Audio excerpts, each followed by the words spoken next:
Om Swastiastu, pemirsa Bali TV dimanapun Anda berada, kembali saya Winata menjumpai Anda dan seperti biasa dalam Bali Post Talk. Tapi kali ini agak istimewa karena saya kedatangan atau saya akan mewawancarai narasumber dari Jakarta. Beliau adalah anggota Dewan Kehormatan Penyelenggara Pemilihan Umum atau disingkat DKPP dengan Bapak Didi Supriyanto. Pak Didi, panggilannya Pak Didi. Ternyata beliau ini adalah juga mantan wartawan atau jurnalis yang bekerja di media cukup besar di Indonesia. Tapi kita akan menanyakan tentang bagaimanakah DKPP. Mungkin banyak pemirsa juga yang tidak paham apa itu DKPP. Pernah mendengar mungkin, tapi kita akan coba mengorek sedikit. Mungkin Pak Didi bisa menceritakan Pak Didi tentang atau menyampaikan pemirsa DKPP ini apa gitu ya. Kaitannya dengan pemilu itu apa? Ya, Pak Win. Jadi DKPP ini Dewan Kehormatan Penyelenggara Pemilu itu mendapat mandat dari undang-undang untuk menegakkan kode etik penyelenggara pemilu. Jadi kalau kita lihat undang-undang ada bermacam-macam pelanggaran, ada pelanggaran administrasi, tindak pidana, dan ada pelanggaran kode etik. Pelanggaran kode etik ini tentu saja dilakukan oleh para penyelenggara selaku pribadi. Jadi bukan institusinya, tapi pribadinya. Nah, karena apa? Karena banyak hal perilaku pribadi ini yang berpengaruh terhadap proses penyelenggaraan pemilu, sehingga kalau ada penyelenggara pemilu, apakah itu KPU, KPU provinsi, KPU kabupaten kota, atau anggota Bawaslu, Bawaslu provinsi, Bawaslu kabupaten kota yang melanggar kode etik, maka DKPP yang akan melakukan penegakan dengan cara kita menunggu aduan. Karena DKPP ini sifatnya pasif ya, Pak? Pasif ya. Jadi kita menunggu aduan kita proses. Kalau misalnya memenuhi syarat setelah kita verifikasi administrasi maupun materialnya pengaduan itu, maka kita lakukan persidangan. Nah, dalam menyidang DKPP ini dibantu oleh tim pemeriksa daerah. Tim pemeriksa daerah itu ada yang dari Bawaslu provinsi, KPU provinsi, ditambah tokoh masyarakat di provinsi yang bersangkutan. Kalau di Bali misalnya tokoh masyarakatnya Pak Udi. Ya, Pak Udi Prayudi ya. Ya, Pak Udi. Dan hanya ada satu orang. Ada dua, sama Bu Lili. Bu Lili, Bu Lili itu yang tokoh masyarakat? Tokoh masyarakat ya. Itu nanti bergiliran tergantung. Karena kadang-kadang satu provinsi banyak sekali perkara yang diadukan, tetapi ada provinsi juga yang bahkan nggak ada atau sedikit. Nah, Bali ini termasuk sedikit. Meskipun kabupaten kotanya kan banyak ya, ada berapa? Ada 8 gitu. 8 kabupaten, satu kota. Satu kota dan sekarang ini misalkan ada beberapa yang menyelenggarakan pemilu ya. Pilkada. Nah, itu ada beberapa pengaduan termasuk hari ini yang kita sidangkan di kantornya Bawaslu. Di kantor Bawaslu Provinsi Bali. Provinsi Bali. Yang diadukan ini anggota KPU yang mengadukan Bawaslu Karangasem, yang diadukan atau pihak teradunya ketua Bawaslu ketua KPU Karangasem. KPU Karangasem. Itu pelanggaran kode etik, Pak ya? Ya, diduga melanggar kode etik. Kemudian kita coba periksa lewat persidangan. Gitu, itu Pak. Kalau misalnya katakanlah DKPP ini kan dari pusat Pak anggotanya. Itu kalau sampai melakukan ke daerah katakanlah melakukan pemeriksaan ini pada semua kasus pelanggaran kode etik atau hanya pada kasus kode etik tertentu saja? Ini sampai misalnya ini ke Bali ini karena pelanggarannya sudah termasuk berat atau seperti apa? Jadi undang-undang itu menentukan 15 prinsip penyelenggara pemilu yang itu kemudian menjadi titik pangkal bagaimana kita mengatur kode etik. Kalau di dunia jurnalisme kan ada kode etik jurnalistik gitu ya. Kita ada kode etik penyelenggara. Nah, kode etik penyelenggara itu sebetulnya inti sarinya ada di undang-undang. Terus kemudian kita rumuskan bersama KPU dan Bawaslu. Dan berdasarkan itulah perilaku penyelenggara pemilu diukur, dilihat. Kalau ada tindakan-tindakan yang melanggar ketentuan-ketentuan ini, ya dia dianggap telah melanggar kode etik dan kemudian kita yang memeriksa. Nah, dari sekian banyak isu ya, sebetulnya yang paling merisaukan ya itu soal kemandirian. Jadi kita tahu konstitusi kan bilang penyelenggara pemilu bersifat nasional tetap dan mandiri. Jadi nilai mandiri, prinsip mandiri itu menjadi utama. Oleh karena itu kalau ada perilaku penyelenggara pemilu yang mengarah menyalahi kemandirian itu, biasanya itu akan menjadi concern kita. Misalnya gini, itu kan dari kode perilaku dirumuskan jadi kode etik dirumuskan menjadi kode perilaku. Misalnya kode perilakunya kita bilang bahwa KPU itu tidak diperkenankan bertemu ngobrol dengan calon. Itu kan bisa mempengaruhi. Nah, kalau ada orang yang melihat itu, kan curiga kan? Kan bisa diadukan ke DKPP dan dalam banyak hal memang pertemuan-pertemuan itu memang mempunyai korelasi dengan proses penyelenggaraan pemilu gitu. Jadi kalau misalnya ada katakanlah komisioner KPU di daerah yang bertemu dengan kandidat calon gitu ya, di luar konteks tugas fungsinya betul, misalnya itu patut diduga karena pelanggaran kode etik sisi kemandirian. Gitu. Karena diduga ini mempengaruhi kemandirian. Karena apa? Kenapa harus ngobrol di kafe berlama-lama gitu? Kenapa harus sering ketemu gitu? Kan bisa kita curiga karena itu ada aturan penyelenggara pemilu tidak diperkenankan untuk bertemu berkomunikasi intensif dengan pasangan calon. Oke, sebelum jauh Pak Didi, kita ingin tahu sebenarnya ke DKPP di tingkat pusat ini ya. Itu kan menerima pengaduan dari semua daerah sepertinya gitu di seluruh Indonesia. Sampai sejauh ini sudah berapa pengaduan yang masuk Pak Didi? DKPP itu berdiri tahun 2012, sehingga sekarang usianya sudah 17 atau 18 tahun. Nah, 7 atau 8 tahun. Nah, dari selama itu ada sekitar 12.000 petugas pemilu, anggota KPU lah, anggota Bawaslu, provinsi, kabupaten, kota maupun pusat yang diadukan. Dari 12.000 yang diadukan itu sebetulnya hanya 36% yang terbukti. Yang lainnya 64% itu direhabilitasi, akhirnya tidak terbukti. Nah, dari yang terbukti ini sebagian besar juga sebetulnya hanya kita kasih sanksi peringatan.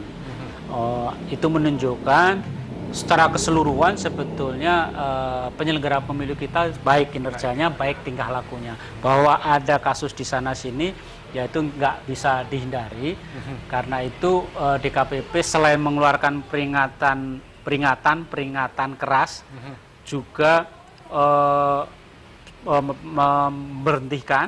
memberhentikan sementara, termasuk memberhentikan dari jabatan tertentu. Misalnya ketua KPU kita larang supaya nggak jadi ketua KPU lagi, sebaiknya jadi anggota biasa. Tapi ada juga yang diberhentikan ya Pak Didi ya? Banyak. Diberhentikan total, kemudian sampai dilarang ikut kepanitiaan pemilu juga ada ya? Itu pelanggaran berat. Pelanggaran berat. Nah, pelanggaran berat itu apa? Salah satunya adalah itu tadi kemandirian itu, yang kedua suap ya, menerima suap, dan yang ketiga melakukan tindakan yang mempengaruhi jadi tidaknya calon terpilih. Jadi kalau dia nggak melakukan sesuatu, calon ini jadi. Tetapi karena dia melakukan sesuatu yang secara hukum tidak bisa dijangkau, tetapi secara etik bisa dijangkau, dia jadi nggak terpilih, ya itu jadi masalah kita, sehingga kita harus selesaikan. Dan yang juga nggak kalah serunya, ini kan kode etiknya soal patut nggak patut. Ini soal apa? Perselingkuhan juga muncul di sana sini. Ada ya perselingkuhan? Ada. Di mana-mana ada perselingkuhan. Banyak kasus perselingkuhan? Ada lah, kalau disebut banyak juga enggak. Kalau Bali ada Pak ya? Belum. Bali nggak ada. Nggak tahu kalau tempat lain. Bali apa dari negara yang berselingkuh. Tapi itu memang termasuk wilayah kode etik Pak ya? Betul, ya. Tidak sepatutnya seorang komisioner baik di Bawaslu maupun di KPU melakukan tindakan seperti itu. Ya sebetulnya yang paling berbahaya itu kalau perselingkuhan itu dilakukan karena ada relasi kuasa. Jadi misalnya saya ketua KPU, punya bawahan dan bawahan cantik itu cantik itu, misalnya kita iming-imingin, kemudian kita takut-takutin, akhirnya terjadi hubungan. Nah, hubungan kayak gitu yang memang tidak bisa dimaafkan. Dan itu pihak yang merasa dirugikan bisa mengadukan. Bisa pengadu. Jadi ada keluarganya, ada suami atau istrinya yang mengadu gitu. Pak Didi, mungkin masyarakat ya tadi sudah diinformasikan. Tapi kalau misalnya mereka melihat ada penyelenggara pemilu, komisioner maupun Bawaslu, KPU dan Bawaslu misalnya, yang melakukan tindakan pelanggaran, dugaan pelanggaran. Kemana mereka melaporkan ini? Ada nomor teleponnya atau apa Pak ya?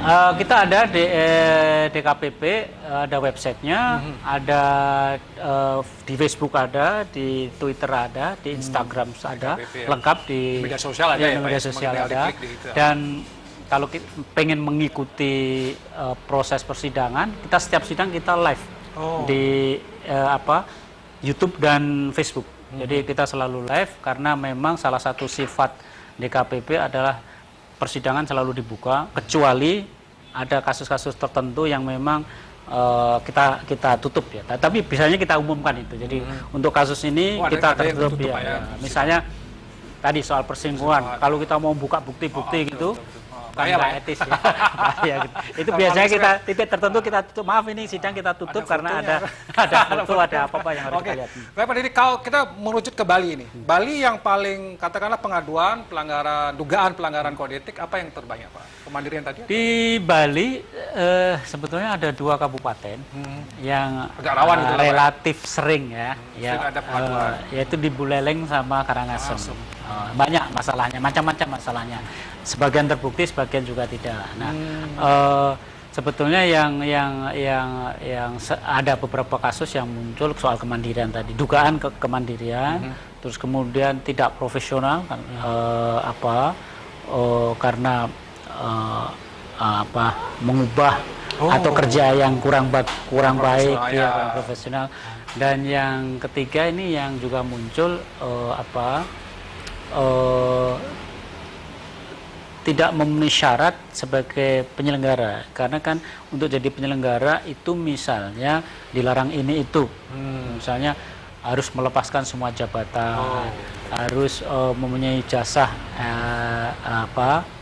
sarjana yang, nah itu kalau ada sekitar itu pernah terjadi, tapi secara umum sebetulnya dibandingkan dengan provinsi lain, Bali ini relatif bagus lah, bagus. Artinya penyelenggaranya cukup baik. Penyelenggaranya sangat dipercaya lah, dan kita tahu kontestasi politik di Bali kan kadang sangat keras ya, di titik-titik tertentu, Denpasar, Badung itu kan keras sekali, apalagi di provinsi itu keras sekali, tapi syukur semua bisa diatasi dengan baik oleh teman-teman penyelenggara di Bali ini. Dan yang mengadukan biasanya apa Pak? Partai politik atau ada yang partai politik, ada kandidat, bahkan ada sesama penyelenggara sendiri. Ya, kayak misalnya kasus terakhir yang kita sidangkan, perkara terakhir yang kita sidangkan kan yang mengadukan KPU. Yang mengadukan Bawaslu Karangasem. Ya, yang diadukan KPU, ketua KPU Karangasem gitu. Gitu. Baik. Oke, karena saya sudah ada di ujung Balit Postok ini, mungkin Pak Didi punya himbauan kepada bukan himbauan ya, semacam informasi penting kepada masyarakat tentang DKPP, tugas pokoknya mempertegas lagi Pak Didi. Terima kasih Pak Alin. Jadi ke DKPP ini tugasnya adalah melakukan penegakan kode etik, dan penegakan kode etik ini memang gampang-gampang susah karena aturannya memang tidak begitu clear sebagaimana di undang-undang.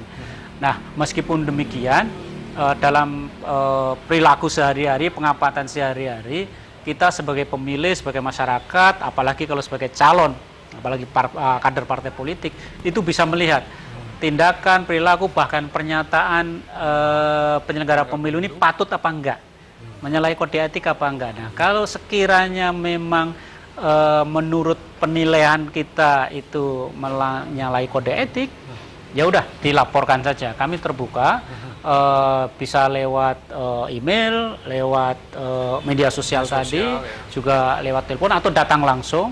Dan insya Allah nanti kita akan bantu proses penyiapan dokumen-dokumennya, karena kan tidak setiap pengadu itu paham betul apa yang harus disiapkan. Yang penting bukti-bukti, dokumen, saksi cukup, dan begitu kita melihat secara material cukup, maka kita akan segera proses, dan prosesnya selalu terbuka. Jadi persidangan kita selalu live di YouTube dan Facebooknya DKPP. Baik, terima kasih Pak Di. Sama-sama Pak Win. Informasinya dan demikian tadi wawancara saya dengan anggota DKPP. Jadi Anda yang berkaitan dengan dunia politik, mengamati dunia politik, ada pelanggaran dugaan pelanggaran kode etik dilakukan oleh penyelenggara pemilu, siapa itu? Komisioner KPU, komisioner Bawaslu, itu bisa dilaporkan. Jadi lembaga ini akan melakukan proses pemeriksaan, persidangan, dan memutuskan apakah pelanggaran kode etik. Nah, ini bagian dari bagian mewujudkan pemilu yang berkualitas ya Pak Didi ya. Itu yang penting bagi masyarakat kita, tidak hanya prosedural tapi juga substantif. Demikian. Saya ucapkan terima kasih atas perhatian Anda. Mudah-mudahan pemilu kita nanti di 9 Desember berjalan dengan baik dan demokrasi kita semakin baik. Saya tutup Balik Pos Talk dengan Pramasati. Om Santi Om.